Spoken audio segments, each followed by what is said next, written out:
if you look at some of the research out of Yale University in the 40s, some really elegant researchers, they came across the understanding that most people think that it's matter that emits a field. But in actuality, it's the field that creates matter. In other words, they started studying and understanding that certain rodents with certain propensities for certain cancers had a very specific electromagnetic signature in their field. And every single rodent that had that signature in their field had the type of uterine cancer. But there were certain rodents that had the signature in the field that didn't develop the cancer yet, but they ultimately developed the cancer. So it wasn't matter that emits a field, it's the field that creates matter. So the question is, if you can change the field, can you change matter? And so we give them the science and the understanding behind that, and then they raise their energy. They have to be in the state where they open their heart, because this is the center in which we give, and that center has to be activated, and it has to be coherent, and they have to be trained on how to do that. They have to be able to connect to that field of information, and then they have to get beyond themselves. And when they start creating very coherent energetic signatures by placing their hands in the field of the person laying there, they begin to produce very organized, more holistic patterns that begin to disorganize or create an unraveling of matter, and then you see this reorganization of matter go on. And I'm saying within minutes. So I've seen bodies shake uncontrollably. I've seen people arch their back where there's nothing touching the ground but the back of their head and their heels. This is energy. This is a very profound energy. I've seen people feel more love than they've ever felt in their entire life, and that's information that's being overlaid into the field.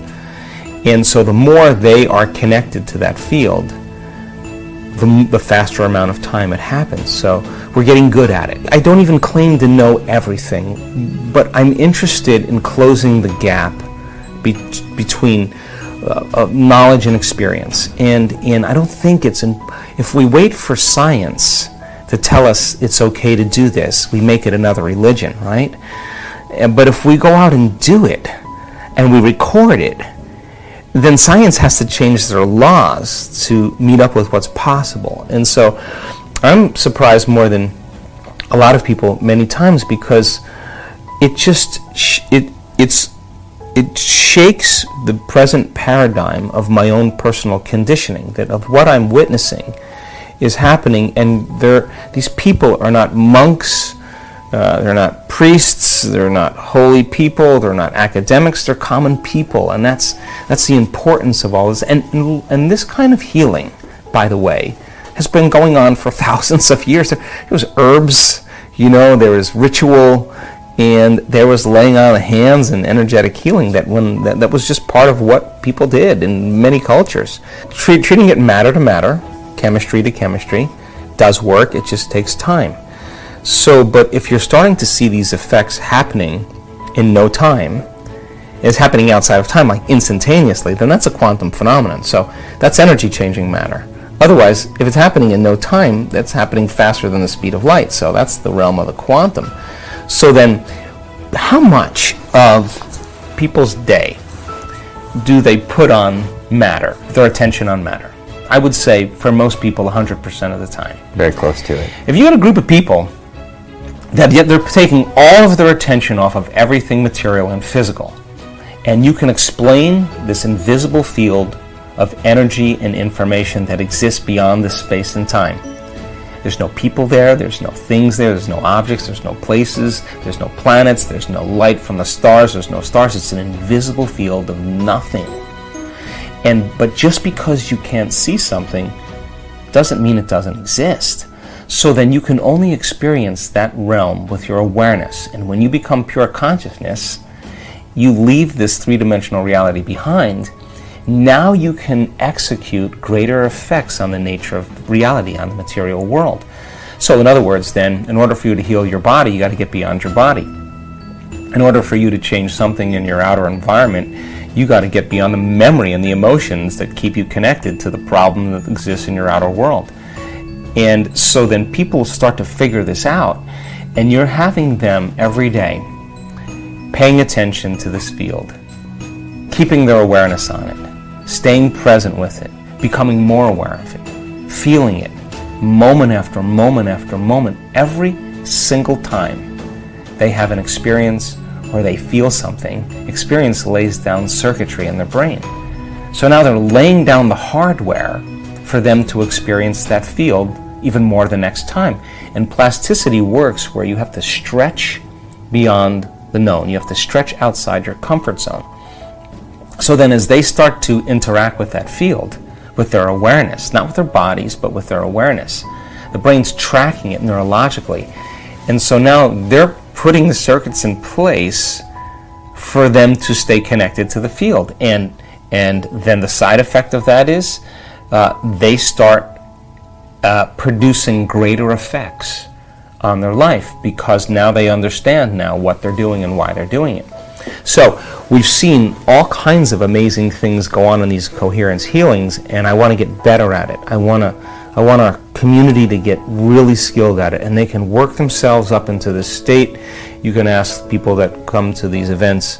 There's the energy in the room is off the chart, and people, we're wired to give. You know, we're the happiest when we're taking care of one another, and that's what community is about. So we're starting to see this genuine energetic thing that's happening where people are just popping, they're just healing.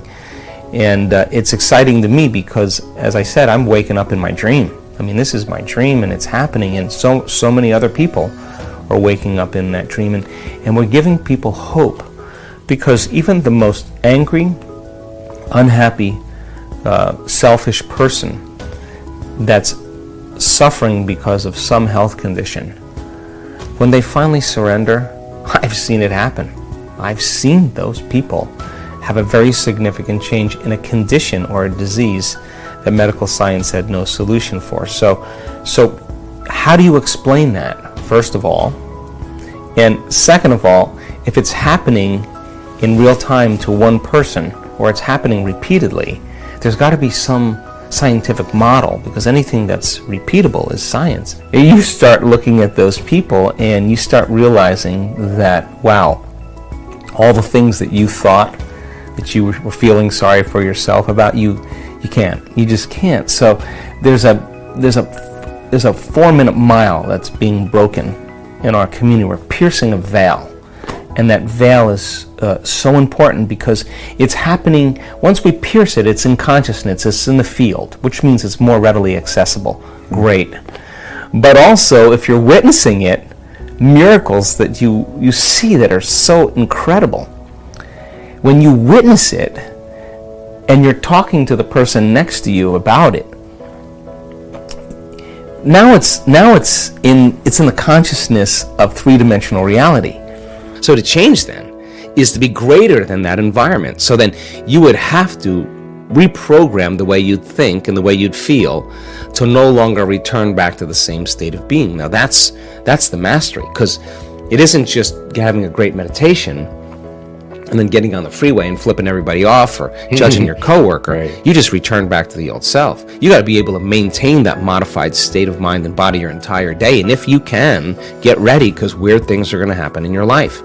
So the person who's starting to try it out in a curious way, like, let's just do the experiment. Let's just see if I change my energy, I change the way I think I feel, is there going to be some effect in my life?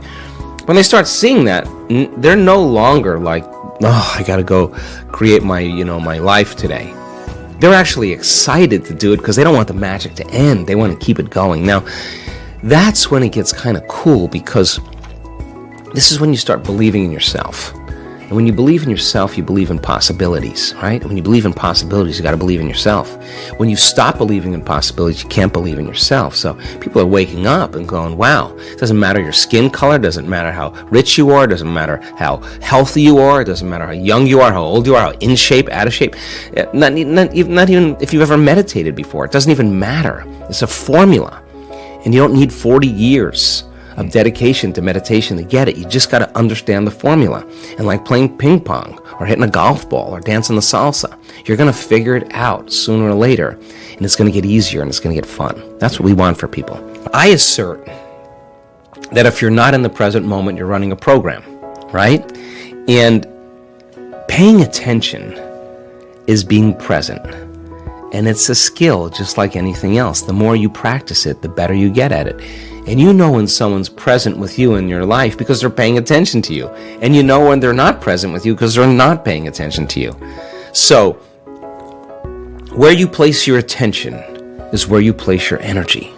So if you have all of your attention in the present moment, you're conserving a lot of energy to create with. If I'm talking to you and you're thinking about where you're going to go for lunch and who you're going to go with and how you're going to get there, and I'm talking to you, you left the present moment and your attention went to some future. And your energy will go down and you won't be able to comprehend what I said. If you start thinking about what you should have said at the staff meeting 3 days ago, and I'm talking to you and your mind is back in the past, you're siphoning energy out of the present moment into the past. So people are constantly siphoning their energy into a familiar past or a predictable future because that's where their attention is. And the stronger the emotions that we feel to certain problems and conditions in our life, the more we pay attention to them. So we give our power away to our ex. We give our power away to that big problem. And that's creative energy that we should be able to use to create a new future. So then when a person's sitting in a meditation and they're doing absolutely nothing, and it's 8 o'clock in the morning, and their body for the last 10 years has been going in traffic and getting angry and frustrated in traffic, and now they're sitting in a meditation at 8 o'clock in the morning, the body's going to say, hey, you're off schedule. I'm used to suffering and getting angry here. Yeah. So the body's going to start looking for that emotion, and it's going to start influencing the mind, and you're going to start getting images and memories, just so you could feel that emotion. Like now the person's back in the past. But if they become aware that they're siphoning energy out of the present moment into the past, and they settle the body back down into the present moment, that's a victory. And those victories add up. And you're telling the body in that moment that it's no longer the mind, that you're the mind, and that's a victory. And then people get frustrated and they say, I can't meditate. Oh, really? Well, actually, you're doing it right. That's actually what meditation, you're doing exactly what you're supposed to be doing. And then all of a sudden the body says, well, it's 8:15 now. This is when you normally, go get something to eat and you have your coffee and your body's starting to want to get up and do something. You become aware that your body wants to get up and move and you're in the meditation, and you tell your body, you bring it back to the present moment and you settle it back down. You are training the animal. That's a victory. Now you're executing a will that's greater than the program, because most people lose their free will to a program. Now you're telling the body, I'll tell you when we get up, not when you want to get up. You're not the mind, I'm the mind. And that's a victory. Now, we've done the research on this. If you keep doing this and you stay with it, sooner or later, the body's going to surrender to a new mind. And when that happens, Sean, there's a liberation of energy. The body is freed from those habituations and those emotions. The body's going from particle to wave, from matter to energy. And all of a sudden, you're dialing down the anger. You're dialing down the vigilance, and the body now is being conditioned to a new mind. That is the present moment. And when you're in that present moment, something really amazing happens. You forget about you. All of a sudden, you're not your face, you're not your culture, you're not your marital status, you're not your diet, you're not your past. You're basically just an awareness. You're in the unknown, and that is the perfect place to create from. So it turns out that when people do this properly, they heal themselves of anxiety. Why? Because they're no longer obsessing about some future. When they find the present moment, they heal from their depression because they're not a bit hopeless and powerless in their past. The body's conditioned now. I hope you enjoyed this amazing speech by Joe Dispenza, and you will apply the knowledge given here to make great changes in your life. We are continuing with our daily practice of completing the inspiring quotes. In the previous video, we were looking for 2 words of Joe Dispenza's quote. The quote goes like this: to be empowered, to be free, to be unlimited, to be creative, to be genius, to be divine, that is who? The correct answer is you are. So, to be empowered, to be free, to be unlimited, to be creative, to be genius, to be divine, that is who you are. Congratulations to everyone with the correct answer. This one wasn't so easy, but since I know you love Dr. Joe Dispenza, today's quote is also from Joe Dispenza. We are looking for 2 words. The quote goes like this: most people wait for crisis or trauma before they make their mind to change. My message is, Write your answers in the comments below the video and tell me if you love this video. If you like this video, give your thumbs up and share it with your friends. Even if you're not sure what the correct answer is, try and guess. The first one with the correct answer is the winner. So don't forget to subscribe and hit that bell button and don't miss any of the new videos and new challenges. If you found this video helpful, share it with your friends. Help me make it more popular. If you really like what we do here and want to support us, you can join our channel and our community for a symbolic fee and gain many other additional features. You can do that by clicking the join button next to the subscribe button, or you can click on the link in the description of this video. Stay good and have a great day.